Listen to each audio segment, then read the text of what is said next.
Revendre un bien immobilier sans rembourser le crédit, prenez garde, il peut y avoir des risques et c'est ce que je vous propose de voir dans la vidéo d'aujourd'hui. Alors je suis très heureux de vous retrouver ici aujourd'hui dans ce cadre champêtre où on va parler de prêts, de financement, de remboursement de crédit et surtout de non-remboursement de crédit. Mais avant de voir ça, vous pouvez tout de suite cliquer en dessous sur le bouton s'abonner pour vous abonner à la chaîne si vous êtes sur YouTube ou à liker la page. Si vous êtes sur Facebook, ça vous permettra d'être informé de toutes les nouvelles publications et d'avoir tous mes prochains conseils sur l'investissement immobilier. Alors, en tant qu'investisseur, il y a un moment où vous allez vous dire, tiens, ça serait peut-être bien que je revende un bien immobilier, je garde le cash et je l'utilise pour faire autre chose, pour réemprunter ou alors pour me faire plaisir avec une partie du cash et avec la plus-value réalisée. Donc là, il va y avoir plusieurs cas de figure. Mais avant de parler des conséquences du remboursement ou du non-remboursement du crédit, il faut d'abord comprendre comment ça fonctionne. Donc avant ça, je vais vous parler rapidement du fonctionnement du prêt immobilier et de votre offre de prêt. Donc dans le cas d'un prêt immobilier, vous allez avoir plusieurs cas de figure, notamment au niveau de la garantie du prêt immobilier. Donc la garantie, c'est une assurance que prend la banque pour se garantir du fait qu'elle sera bien remboursée si jamais vous voulez plus payer. Donc à ce moment-là, là c'est pas comme l'assurance décès invalidité, ça c'est autre chose. Mais la garantie, c'est vraiment si vous avez plus envie de rembourser votre crédit, la banque va se retourner vers l'organisme de garantie pour être remboursé. Donc là, vous pouvez avoir plusieurs types de garanties. Donc il y en a où là ça va être vite fait, c'est les garanties hypothécaires. Donc ça, il y en a deux types. Il y a l'hypothèque en tant que telle et l'IPPD, l'inscription au privilège de prêteur de deniers. L'hypothèque, ça va être pour tout ce qui va être achat dans le neuf ou alors si vous faites du regroupement de crédit. Ça, généralement, ça va être appuyé sur une hypothèque. Et l'IPPD, c'est le même fonctionnement, simplement c'est pour l'ancien. Donc là, dans ce cas-là, en cas de remboursement, en cas de revente de votre bien immobilier, c'est le notaire qui se charge de lever l'hypothèque et donc c'est le notaire qui va rembourser le prêt à la banque. Donc là, dans ce cas-là, vous êtes coincé. Vous pouvez pas garder tout l'argent puisque c'est le notaire qui va s'occuper de la transaction et c'est le notaire qui va rembourser la banque. Donc là, si vous avez une hypothèque ou une IPPD, la question se pose même pas, vous pourrez rien faire puisque c'est le notaire qui s'en charge. Par contre, si vous avez une garantie par un organisme type Crédit Logement, donc là, le notaire, quand vous allez faire votre vente, le notaire vous fait un gros chèque et c'est vous qui allez déposer le chèque à la banque et vous en faites ce que vous voulez. Alors ce que vous voulez entre guillemets, parce que ça va dépendre de ce que vous avez noté dans votre contrat de prêt. Donc là, 3 situations qui peuvent se présenter à vous. Il n'y a pas vraiment de règles. Moi, sur plusieurs prêts immobiliers, en fait, je suis dans tous les cas qu'on va voir maintenant. Premier cas, vous avez un contrat qui vous mentionne clairement qu'en cas de revente du bien, vous devez rembourser le crédit. Donc là, voilà, c'est ce que veut la banque. Il n'y a pas trop de négociations possibles. Votre prêt immobilier est appuyé sur votre bien. Si vous revendez, elle veut que vous le remboursiez. Et c'est dans ce cas-là, on va peut-être pouvoir filocher un petit peu, mais on y revient dans un instant. Deuxième cas de figure, vous avez une clause qui vous autorise le transfert de prêt.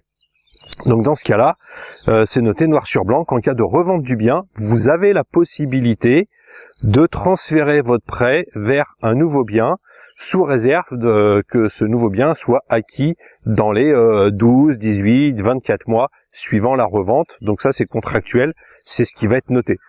À savoir que même si vous avez une clause de transfert de prêt, le transfert n'est pas acquis pour autant, parce que là encore, la banque va, même si elle est d'accord, demander l'accord à l'organisme de garantie, savoir si l'organisme de garantie vous garantit toujours sur le nouveau bien. Si l'organisme de garantie dit OK, il n'y a pas de problème, votre prêt ça sera transféré, mais si l'organisme n'est pas d'accord, à ce moment-là, la banque va vous dire nous on veut bien vous le transférer, mais comme l'organisme de garantie ne vous garantit plus sur le nouveau bien, on peut pas vous accorder le transfert. Et là, même si vous avez la clause de transfert de prêt, la banque peut vous demander de rembourser le crédit. Donc ça, c'est le deuxième cas de figure. Troisième cas de figure, vous avez rien de marqué.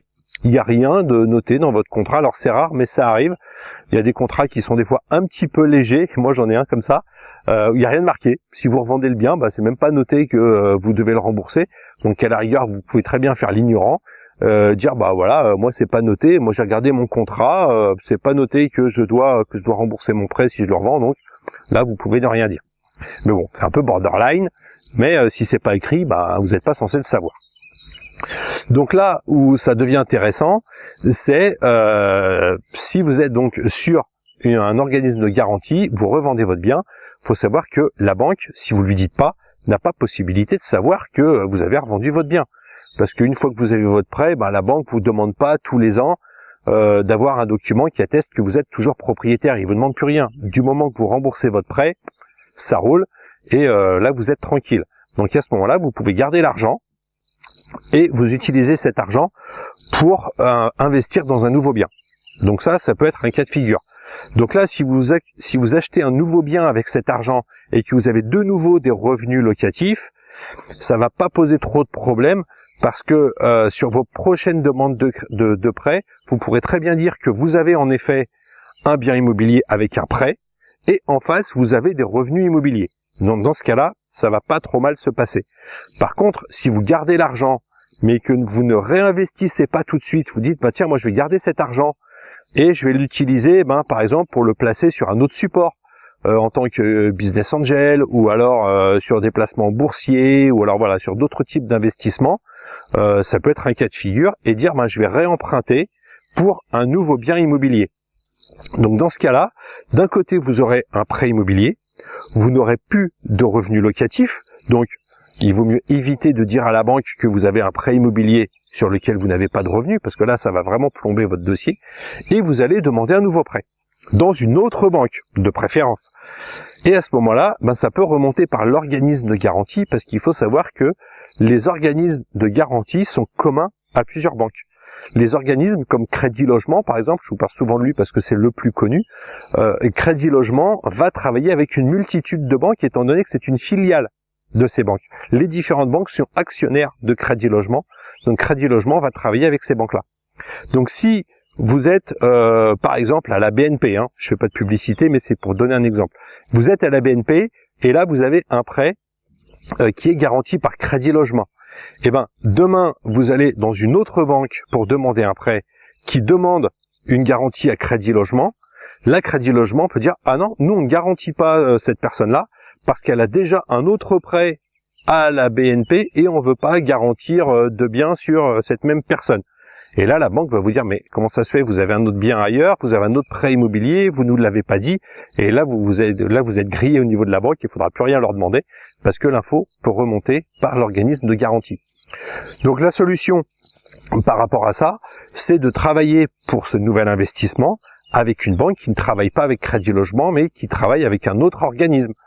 Donc là, à ce moment-là, vous allez travailler avec cette autre banque, qui va travailler avec la Casden, par exemple. C'est un autre organisme équivalent à Crédit Logement qui travaille avec d'autres banques. Et là, si vous refaites une même opération d'achat, revente, que vous dites rien, etc., vous êtes coincé au niveau de la Casden. Donc là déjà, vous êtes bloqué avec deux organismes de cautionnement, etc., etc. Donc il y a des gens, on voit beaucoup de choses sur Internet qui disent voilà, moi j'ai acheté plein de biens immobiliers, puis à chaque fois je rembourse pas, je refais un autre prêt ailleurs, je rembourse pas, je refais un autre prêt ailleurs. Il y a un moment, il va y avoir des limites parce que ça peut remonter par l'organisme de garantie et c'est ça qui va vous bloquer. C'est pas tellement la banque parce que là vous pouvez changer de banque. Par contre, les organismes de garantie vous les maîtrisez pas. Alors il y a une solution autre encore par rapport à ça, c'est de dire c'est pas grave, moi la banque, je vais demander une garantie hypothécaire avec une IPPD, une inscription au privilège de prêteur de deniers. Mais comme je vous l'ai dit il y a quelques minutes, c'est que les organismes de garantie sont des filiales des banques. Donc, les banques n'aiment plus trop travailler avec de l'IPPD, à part certains organismes très spécifiques qui vont vraiment travailler sur de l'investissement immobilier et qui vont faire quasiment que ça. Donc ça va être difficile de passer avec une IPPD avec une banque, étant donné qu'elles vont préférer être garanties avec une de leurs filiales, puisque quand vous payez la garantie, en même temps, c'est un petit peu comme si vous donniez de l'argent à la banque, puisque vous donnez de l'argent à une de ses filiales. Donc quand vous êtes avec une banque traditionnelle, une banque qui a pignon sur rue, 9 fois sur 10, et si c'est pas 10 sur 10 maintenant, ils vont vous demander d'avoir une garantie par un organisme qui est une de leurs filiales, et ils vont refuser, même si vous leur demandez, ils vont refuser de faire un dossier avec une IPPD. Et après, c'est difficile de changer. Si vous avez un refus de garantie, moi j'ai déjà essayé, j'ai eu un prêt pour une résidence principale où la banque n'a pas voulu suivre sur ma résidence principale parce que j'avais déjà un prêt pour un investissement qui était chez Crédit Logement, justement. Crédit Logement n'a pas voulu suivre parce que les montants devenaient trop élevés. Et là, j'ai dit à la banque, c'est pas grave, on n'a qu'à passer sur une IPPD. Et la banque n'a pas voulu. Elle a dit non, si c'est pas suivi par l'organisme de garantie, nous au niveau de la direction, même s'il y a un accord avec une hypothèque, parce que là l'hypothèque de toute façon il n'y a pas d'accord à avoir puisque c'est simplement le notaire qui dépose une inscription, la banque ne voudra pas suivre derrière et du coup j'ai dû ouvrir un compte dans une autre banque parce que ma banque historique, si je puis dire, ne voulait pas suivre sur une IPPD. Ils ont préféré perdre un client plutôt que de suivre avec une IPPD. C'est un petit peu absurde je trouve, mais voilà, les banques fonctionnent comme ça. Donc voilà, c'est cette mise en garde que je voulais vous faire aujourd'hui. Faire attention, c'est que même s'il n'y a pas de fichier central au niveau des banques, votre dossier peut remonter par rapport à l'organisme de garantie.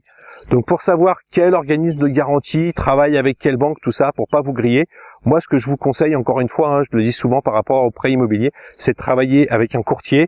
Les courtiers, eux, connaissent bien tous ces rouages, savent exactement quel organisme travaille avec quelle banque, etc. Voilà, si vous voulez pas travailler avec l'un et pas travailler avec l'autre, il saura où vous orienter.